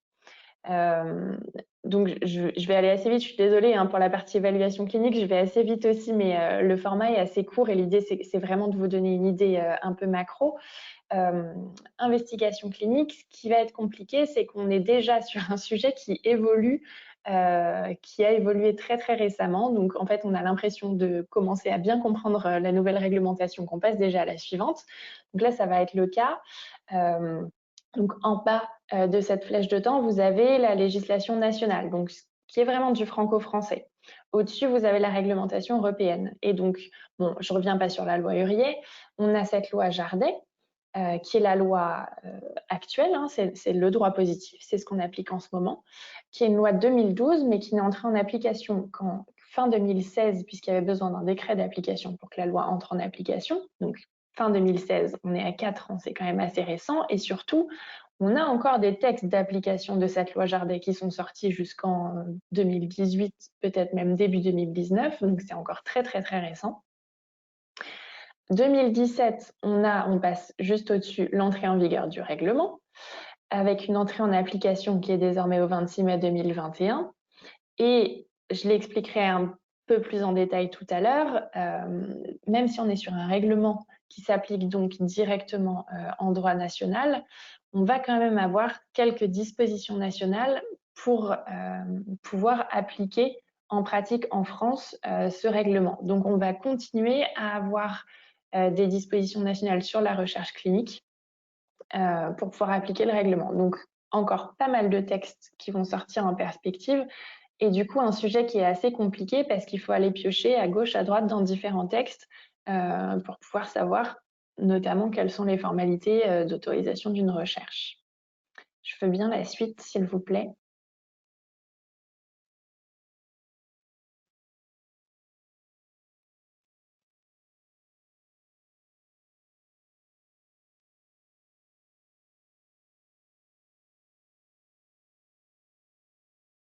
Merci. Alors, sur le scope, il va d'abord y avoir un petit changement de vocabulaire. Aujourd'hui, dans le Code de la santé publique, donc ce qui vient de la loi Jardé, on parle de RIPH, donc les recherches impliquant la personne humaine. Dans le règlement, on va parler d'investigation clinique. On est bien sur le même scope. Je vous ai mis les définitions des deux pour que vous voyez qu'on est bien sur la même chose. Une recherche impliquant la personne humaine, c'est une investigation clinique d'un ou plusieurs dispositifs médicaux qui visent à déterminer ou à confirmer les performances ou à mettre en évidence des effets indésirables et à évaluer si ces effets indésirables constituent des risques au regard des performances. Investigation clinique, ce que nous dit le règlement, c'est que c'est une investigation systématique qui implique un ou plusieurs participants humains, donc on retrouve l'idée de impliquant la personne humaine, destinée à évaluer la sécurité ou les performances du dispositif. Donc vraiment, quand on parlera d'investigation clinique demain, on sera exactement sur le même scope que ce qu'on appelle aujourd'hui RIPH. Je veux bien la suite, s'il vous plaît.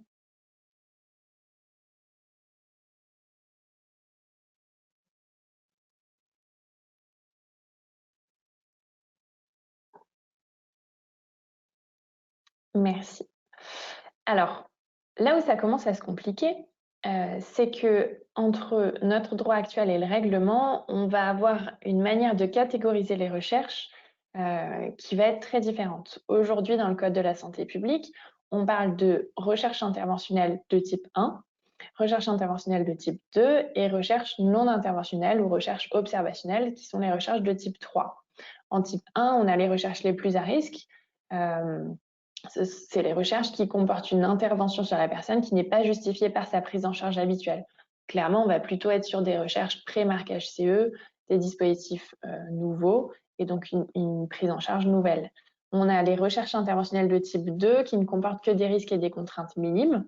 Donc, on est encore dans l'interventionnel, on demande, on impose quelque chose aux patients, mais risques et contraintes minimes, donc on a toute une liste, mais typiquement, c'est des prises de sang, des examens d'imagerie, de la photo, de l'enregistrement, etc. Et on a les recherches interventionnelles où là, pour le coup, on n'a aucun risque et aucune contrainte, donc on est vraiment dans de la recherche observationnelle. Donc, ce qu'on regarde là, c'est vraiment ce qu'on va imposer aux participants. Donc, le degré d'intervention de la recherche, ce qu'on impose comme risque et comme contrainte aux participants.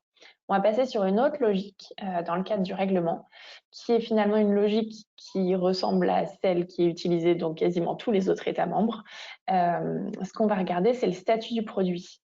Et on va distinguer les recherches entre recherche pré-marquage CE et recherche post-marquage CE. Pré-marquage CE, je précise que en fait, c'est pré-marquage CE ou hors marquage CE, c'est les investigations cliniques qui vont être faites sur un produit qui n'est pas encore marqué CE en vue de récupérer des données cliniques pour son marquage CE. C'est également des recherches sur des produits qui sont marqués CE, mais pas dans cette indication. On va vouloir étendre les indications du produit. Donc, dans cette nouvelle indication, le produit n'est pas marqué CE. Donc, on va également être dans cette catégorie, donc pré, hors marquage CE. Produit post-marquage CE, on va retrouver plutôt les études observationnelles. Donc, le produit est sur le marché, mais dans le cadre du suivi clinique après commercialisation, on a besoin en continu de récupérer des données cliniques pour mettre à jour son évaluation clinique. Et donc là, on va être dans de l'observationnel. Le produit est déjà marqué CE, donc les risques sont moindres, clairement. Donc, on va être dans cette catégorie de recherche. Ça se complique encore sur la slide d'après, parce qu'on va parler de formalités préalables.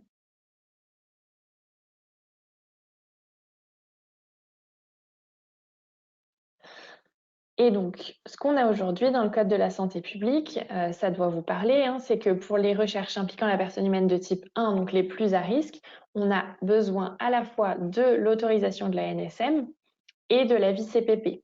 Pourquoi l'autorisation de la NSM en plus? Parce qu'on est dans du dispositif médical hors marquage CE, donc il faut quand même que notre autorité compétente regarde la sécurité du produit. Pour les RIPH de type 2 et de type 3, aujourd'hui, on a uniquement besoin d'un avis CPP. Et donc, c'est peut-être là qu'on peut reparler de la CNIL et de la protection des données personnelles très rapidement. Effectivement, là, je me suis vraiment concentrée sur la réglementation investigation clinique, mais n'oubliez pas les réglementations données personnelles, donc RGPD et CNIL, qui vous imposent de protéger les données personnelles, et d'autant plus dans notre secteur où là, on est sur des données personnelles sensibles, puisque c'est des données de santé.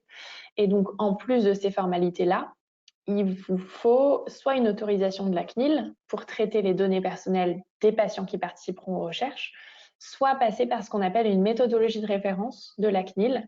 Ça parlera sûrement à certains.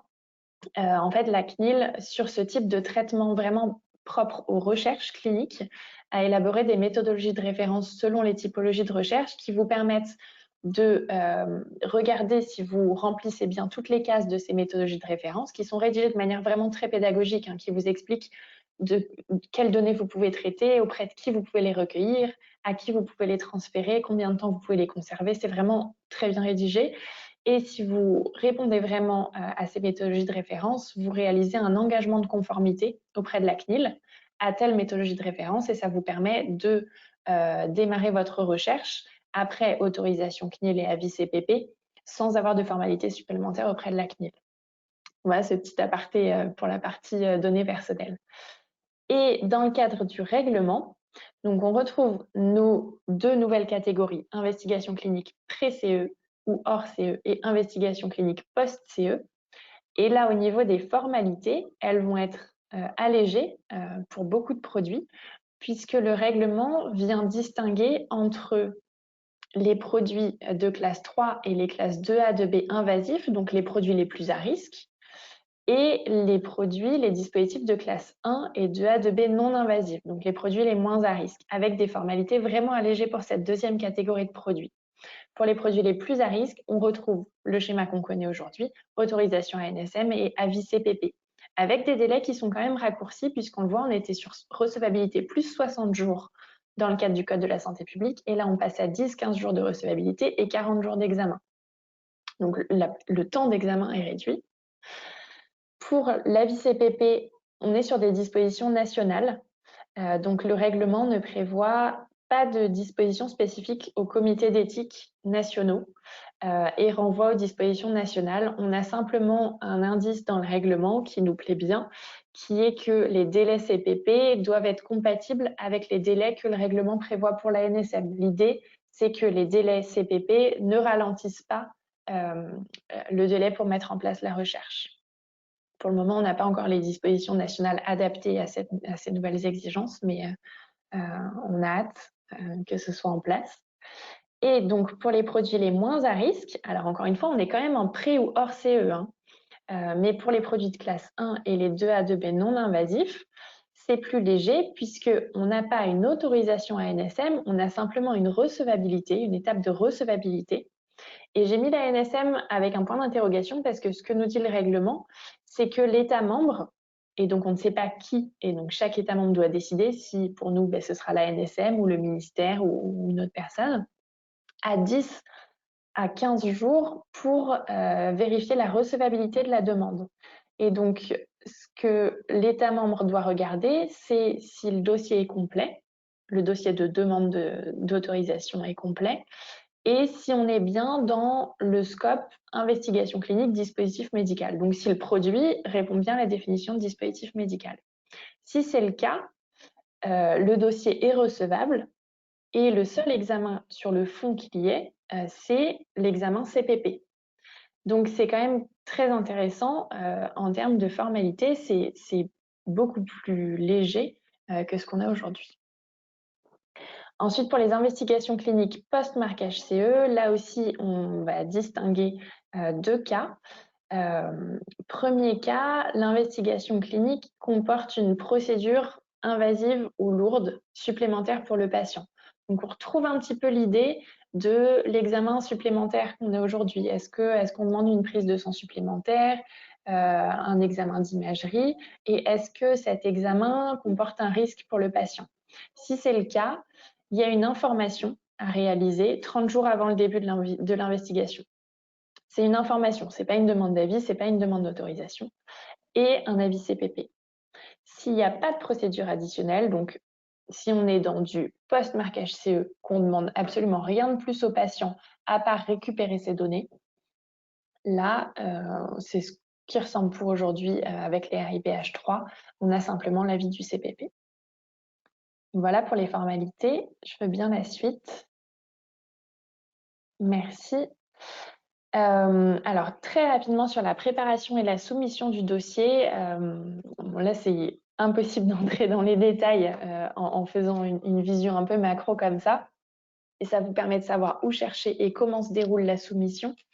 Aujourd'hui, pour savoir ce que vous devez soumettre, que ce soit à l'ANSM et ou au CPP avant de mettre en œuvre une recherche, c'est à regarder dans la loi Jardé et dans ses textes d'application. Donc, c'est dans le Code de la santé publique à partir des articles 1121-1. Et vous avez également l'avis au promoteur de la NSM qui vous explique beaucoup plus en détail ce que la NSM souhaite retrouver dans votre dossier que vous lui soumettez. Et vous soumettez ce dossier d'un côté à la NSM avec les informations que la NSM doit regarder, et vous faites un dossier CPP que vous transmettez au SI des CPP qui permet le tirage au sort des CPP, puisque vous tombez aléatoirement sur tel ou tel CPP. Ça, c'est le fonctionnement actuel. Demain, pour la composition du dossier, il faut aller regarder dans l'annexe 15 du règlement, et vous verrez, en gros, ça se ressemble. C'est pas structuré de la même manière, mais on retrouve à peu près tout ce qu'on exigeait déjà dans le cadre de la loi Jardé. Il y a vraiment pas de grosses nouveautés là-dedans. Peut-être qu'on aura des précisions au niveau national, puisque c'est vrai que le règlement n'est pas extrêmement détaillé, donc peut-être qu'on aura des directives. Et la particularité, c'est que demain, encore une fois, quand EUDAMED fonctionnera, vous n'aurez qu'un seul dossier à préparer. Vous n'aurez pas un dossier NSM, un dossier CPP, un seul CPP avec tous ces éléments qui sont listés à l'annexe 15 que vous chargerez sur EUDAMED, et la NSM et le CPP se chargeront d'aller regarder les éléments qui les concernent et pour lesquels ils sont compétents. Voilà pour le fonctionnement. Je fais bien la slide juste après. Je pense que c'est sur EUDAMED, justement. Voilà, donc une grosse nouveauté du règlement, c'est quand même ce système de base de données vraiment global qui est EUDAMED. Donc vous retrouvez tous les grands modules, opérateurs économiques, dispositifs, organismes notifiés, vigilance, surveillance du marché, et ce module qui nous intéresse, qui est le module investigation clinique. Et donc c'est bien sûr EUDAMED que vous chargerez votre dossier, que vous chargerez également le rapport et le résumé de votre investigation clinique une fois qu'elle sera terminée. C'est là-dedans que vous ferez remonter également les événements indésirables et défectuosités que vous identifiez dans le cadre de l'investigation clinique. Et donc, c'est une base à laquelle les promoteurs auront librement accès, qui sera partiellement publique. Il y a quand même des données et des informations confidentielles, donc qui seront uniquement à destination des autorités compétentes et de la commission, mais il y aura une partie publique, et donc notamment le titre des investigations cliniques, pour savoir quelles investigations cliniques sont en cours. Ça, ce sera probablement visible par le public. Je veux bien la suite, s'il vous plaît. Merci. Alors, deuxième grosse nouveauté du règlement. Je ne vais pas m'attarder dessus parce que c'est pas prêt et clairement ce sera pour dans quelques années, mais ce sera quand même très intéressant. C'est la procédure d'évaluation coordonnée des dossiers. Aujourd'hui, quand vous menez votre recherche dans plusieurs pays européens, vous êtes obligé de soumettre dans les pays un par un, ce qui est quand même pas très pratique. Et surtout, vous risquez d'avoir des avis différents et donc des pays qui vous demandent de modifier le protocole dans tel sens, de modifier la date d'information patient dans tel sens, etc. Donc c'est assez compliqué à gérer. Et donc l'avantage de cette procédure d'évaluation coordonnée, c'est que vous allez avoir une autorité compétente qui va se charger d'évaluer dans les grandes lignes votre dossier. Donc le promoteur chargera sa demande sur EUDAMED, et vous aurez une autorité compétente coordonnatrice qui sera soit celle désignée par le promoteur lui-même, soit les autorités compétentes se mettront d'accord pour désigner telle autorité compétente comme autorité compétente coordonnatrice. Et donc cette autorité compétente coordonnatrice, elle va évaluer si l'investigation relève bien du règlement, donc le champ d'application, et elle va coordonner l'évaluation de la demande concernant la documentation de l'annexe 15, donc concernant vraiment tout le fond du dossier que vous avez préparé. Il restera certains éléments qui seront évalués par les autorités compétentes nationales et qui ressortent en fait plutôt du droit national. Chaque autorité compétente va regarder tout ce qui concerne les investigateurs et les sites d'investigation, donc le rôle, les responsabilités de chacun. Donc là, on est vraiment plutôt sur du national. Tout ce qui est information et consentement des participants, là, ne serait-ce que pour des questions de langue et de compréhension de la note d'information, c'est intéressant que ce soit l'autorité compétente nationale qui regarde ça. L'avis CPP, là aussi, on restera sur des avis CPP nationaux. Donc c'est la NSM, l'autorité compétente nationale qui regardera ces éléments-là, et les questions d'assurance, là aussi, ça reste du national. Mais l'autorité compétente coordonnatrice regardera donc le fond du dossier, rédigera un projet de rapport d'évaluation qui sera soumis à l'ensemble des autorités compétentes qui sont concernées par l'investigation clinique, qui pourront transmettre des observations, des propositions, en vue de rédiger le rapport définitif d'évaluation. Et donc, ce rapport définitif, ce sera considéré comme étant l'avis de l'ensemble des autorités compétentes concernées sur ce projet de recherche. Donc, si c'est oui, eh ben, la recherche pourra avoir lieu dans ces pays-là. Si c'est non pour tous les pays. Une petite limite quand même. Même si ce rapport définitif est considéré comme étant la conclusion commune à tous les États membres, chaque État membre garde quand même une souveraineté nationale et donc restera quand même capable de refuser d'autoriser l'investigation sur des raisons de sécurité des participants, de qualité des données. Peut-être que dans tel État, il y a eu un avis défavorable du CPP. Du coup, l'autorité compétente nationale refuse l'investigation sur son territoire. Donc, il reste quand même la possibilité pour les États de se positionner de manière individuelle. Mais sur le process et l'examen du dossier, on gagnera quand même du temps. Je veux bien la suite, s'il vous plaît. Je vois le temps qui défile. En plus, je suis désolée, je parle beaucoup. Julie, justement, le temps défile. Nous sommes Oui. déjà à 15h15. On devait terminer donc 15h15. On peut s'accorder encore jusqu'à 15h30. Donc, je vous propose qu'on vous terminiez sur cette section. Et de toute façon, nous avons énormément de questions encore qui sont tombées. Nous n'allons pas pouvoir toutes les traiter, bien évidemment. Donc, ce que je vous propose, c'est que de toute façon, à tous les participants, nous allons faire un récapitulatif de toutes ces questions et nous vous enverrons les réponses par la suite. Parfait. Puisqu'on vous les enverra, Julie, pour que vous puissiez y répondre une par une. Et nous enverrons à tous les participants un mailing avec les réponses. D'accord? Donc, on se laisse encore un quart d'heure pour terminer donc, sur, je crois, la dernière slide ensuite qui sera sur le focus sur les sanctions, qui sont la dernière slide de votre section. D'accord? Oui, parfait. Merci.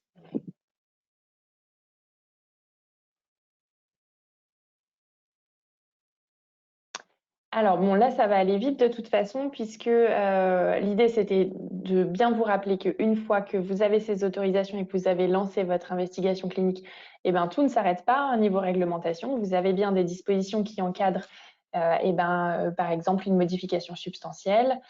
Vous avez également des obligations en termes d'enregistrement et de notification des événements indésirables qui interviendraient dans le cadre de votre investigation clinique. L'autorité compétente peut à tout moment interdire, suspendre ou mettre fin à l'investigation clinique si elle considère que les conditions d'autorisation ne sont plus remplies.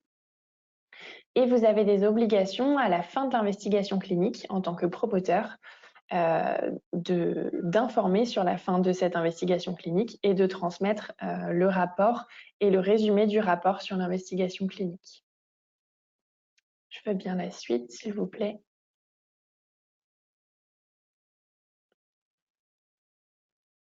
Merci. Alors là, assez rapidement aussi, parce que c'est vraiment du technique juridico-réglementaire, la réglementation nationale, je le disais en introduction, va évoluer.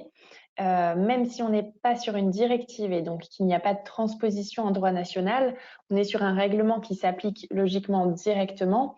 Il reste des points sur lesquels les États doivent se prononcer, puisque, encore une fois, le règlement dit l'État membre doit faire ci, l'État membre doit faire ça. Ça veut bien dire qu'en interne, il faut définir qui fait quoi. Et puis pour vous, en tant que promoteur, il faut savoir à qui vous envoyez tel élément, telle information. Il y a également des dispositions qui sont en contradiction avec ce que dit le règlement. Donc, il y a un vrai toilettage à faire de notre droit national pour pouvoir appliquer le règlement de manière complète. Et ce qui est compliqué sur ce sujet des investigations cliniques, c'est que la loi Jardin, elle ne s'applique pas qu'aux DM. Elle s'applique aux médicaments, elle s'applique aux DMDIV, elle s'applique aux produits cosmétiques. Donc, on ne peut pas simplement faire un annule et remplace par le règlement. Donc ça, c'est un travail qui est vraiment très compliqué, qui est en train d'être fait par le ministère, qui est en train de rédiger les textes. L'inquiétude qu'on a, c'est que les textes seront a priori pas prêts pour le 26 mai 2021. Et donc, on va se retrouver dans une situation où, de toute façon, il n'y a pas débat. On est sur un règlement européen donc, qui est supérieur au droit national. Donc, c'est bien le règlement qui s'appliquera de manière obligatoire au 26 mai 2021. Mais on aura un code de la santé publique et des textes nationaux qui ne seront pas à jour, du coup. Donc, ça va amener une confusion, une difficulté de lecture, clairement, à l'ensemble des acteurs. Je veux bien la slide suivante, s'il vous plaît. Merci. Alors oui, 2 mots sur le véhicule législatif. On est sur une loi, hein, la loi Jardé. Donc il faut une loi pour l'annuler. La loi qui a été choisie, c'est la loi de bioéthique. Donc comme vous le savez, il y a quelques petits sujets un peu chauds à discuter. Donc la loi de bioéthique n'est pas tout à fait prête à sortir. Et surtout, c'est ce qui nous inquiète au niveau délai, c'est que la loi de bioéthique, qu'est-ce qu'elle dit? Elle dit que dans un délai de 12 mois, à compter de la promulgation, le gouvernement est habilité par ordonnance à modifier le droit national pour le mettre en conformité avec le règlement. Donc même une fois que la loi de bioéthique sera promulguée, ça veut dire qu'il y aura encore un délai de 12 mois. Alors, ils ne sont pas obligés d'utiliser ces 12 mois, mais ça donne quand même une idée sur le délai qu'on peut avoir pour que les textes sortent, d'où notre inquiétude d'un point de vue délai. Je veux bien la suite, s'il vous plaît. Alors, un tout petit focus contractualisation, parce que une fois qu'on a dit tout ça, on n'a pas tout à fait passé en revue toute la réglementation applicable aux recherches en France. On a cette convention unique qui doit vous parler pour certains. Au-delà de réglementer les formalités préalables, les autorisations, les avis pour pouvoir commencer la recherche, en France, pour toutes les recherches interventionnelles, donc RIPH 1 et RIPH 2, qui sont à finalité commerciale, donc clairement quand elles sont menées par un promoteur industriel, on a la finalité commerciale, et menées en établissement maison ou centre de santé, vous avez l'obligation de contractualiser avec le centre investigateur via la convention unique, qui est un modèle type élaboré par le ministère.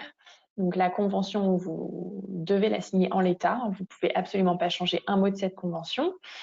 Et elle est accompagnée d'une annexe de coûts et de surcoûts qui là est modifiable puisque vous allez entrer selon les spécificités de votre recherche le temps médical nécessaire, le temps ARC, le temps tech, etc., les examens supplémentaires, tout ce qui constitue les coûts et les surcoûts qui sont liés à la recherche. Donc on met en place cette recherche, donc forcément il va y avoir des coûts et ça va être payé par l'industriel. Et donc ce modèle de convention, il est obligatoire. Et l'objectif, c'est pas du tout la contrainte, hein, c'était d'accélérer les délais de contractualisation parce que les négociations entre promoteurs et centres investigateurs pouvaient être extrêmement longues. Et donc là, l'avantage, c'est que la convention, elle ne se négocie pas, on ne parle que des coûts et donc des frais. Et donc ça limite quand même les échanges. Et cette convention, elle doit être signée dans les 45 jours pour le centre coordonnateur et 15 jours pour les centres associés. Donc ça permet vraiment d'accélérer le temps de mise en place des recherches. Vous avez un lien en bas à droite qui mène sur le site du ministère qui explique très bien comment fonctionne la convention et surtout sur lequel vous pouvez télécharger le modèle de convention à faire signer. Et donc demain, avec le règlement, ce qui va être compliqué, c'est que là, dans la loi, on nous dit vraiment que c'est les RIPH 1 et 2 qui doivent passer par la convention unique. Et comme on change les catégorisations, avec le règlement, RIPH 1 et 2, ça ne veut plus rien dire et on ne sait pas du tout comment ce modèle va être modifié et comment on va pouvoir l'utiliser dans le cadre du règlement. Donc encore une incertitude. Je veux bien la suite, s'il vous plaît. Et justement, c'est les sanctions. Donc aujourd'hui, les sanctions pour le non-respect de la réglementation recherche impliquant la personne humaine, donc la loi Jardé, on a un régime pénal.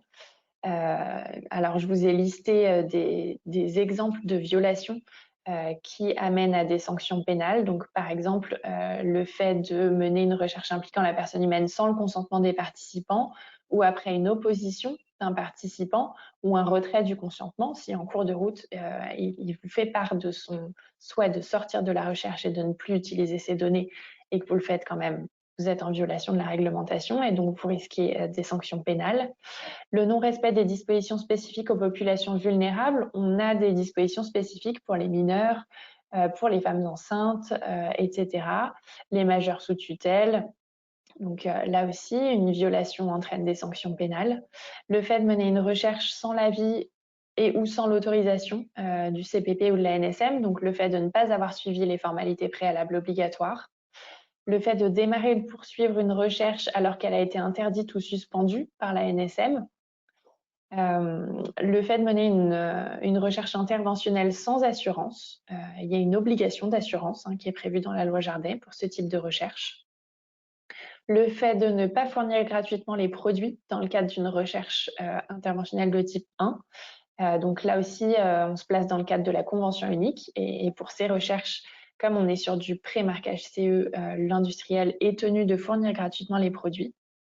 Et donc pour ce type de violation, donc encore une fois, c'est pas exhaustif, c'est quelques exemples. Vous risquez de 1 à 3 ans d'emprisonnement et de 15 000 € d'amende à 45 000 € d'amende, sachant que si c'est une personne morale, donc une entreprise, bien sûr l'entreprise ne va pas en prison. Par contre, l'amende est multipliée par 5. Il peut également y avoir des peines complémentaires et souvent c'est pas négligeable et parfois c'est même plus grave que les amendes. Et donc notamment l'entreprise peut être exclue de manière temporaire, mais ça peut aller jusqu'à 5 ans, des marchés publics. Donc ça vous prive quand même d'une grosse partie de votre activité. Donc ça, c'est les sanctions actuelles de la loi Jardé.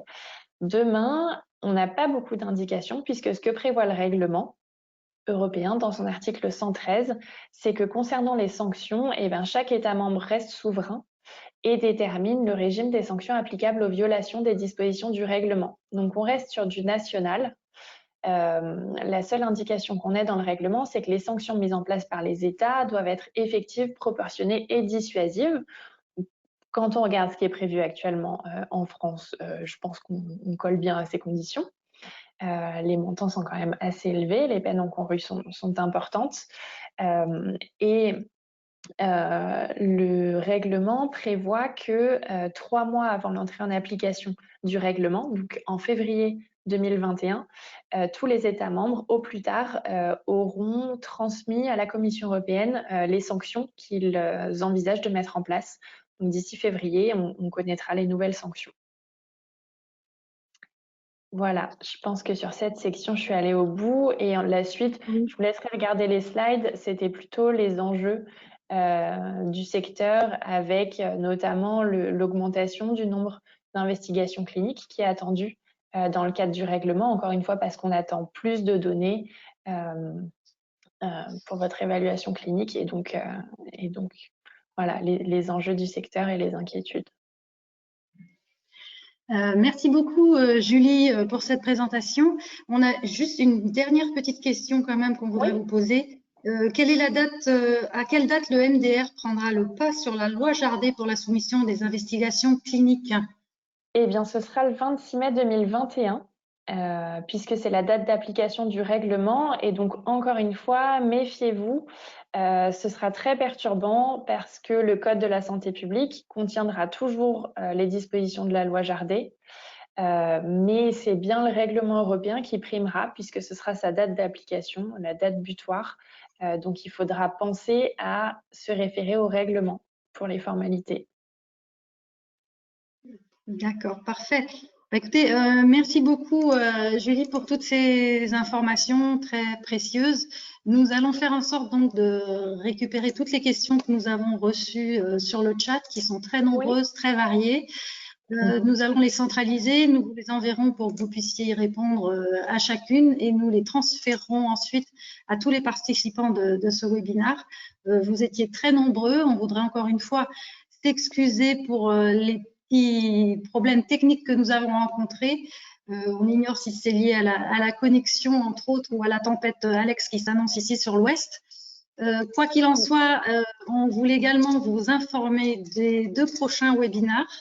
Le webinaire numéro 3, donc, qui aura lieu le 10 décembre, qui sera sur la thématique du système de management de la qualité à l'ère du nouveau règlement européen et qui sera présenté par la société Stratégical.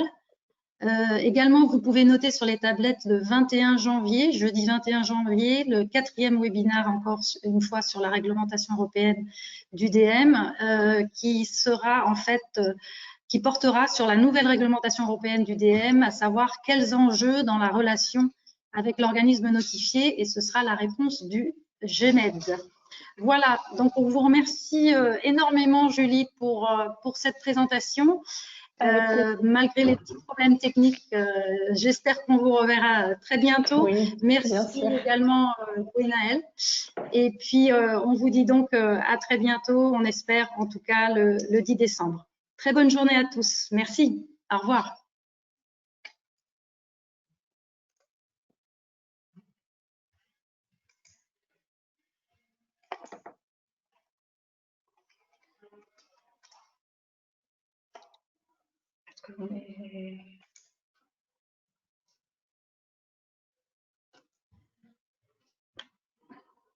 Gwen.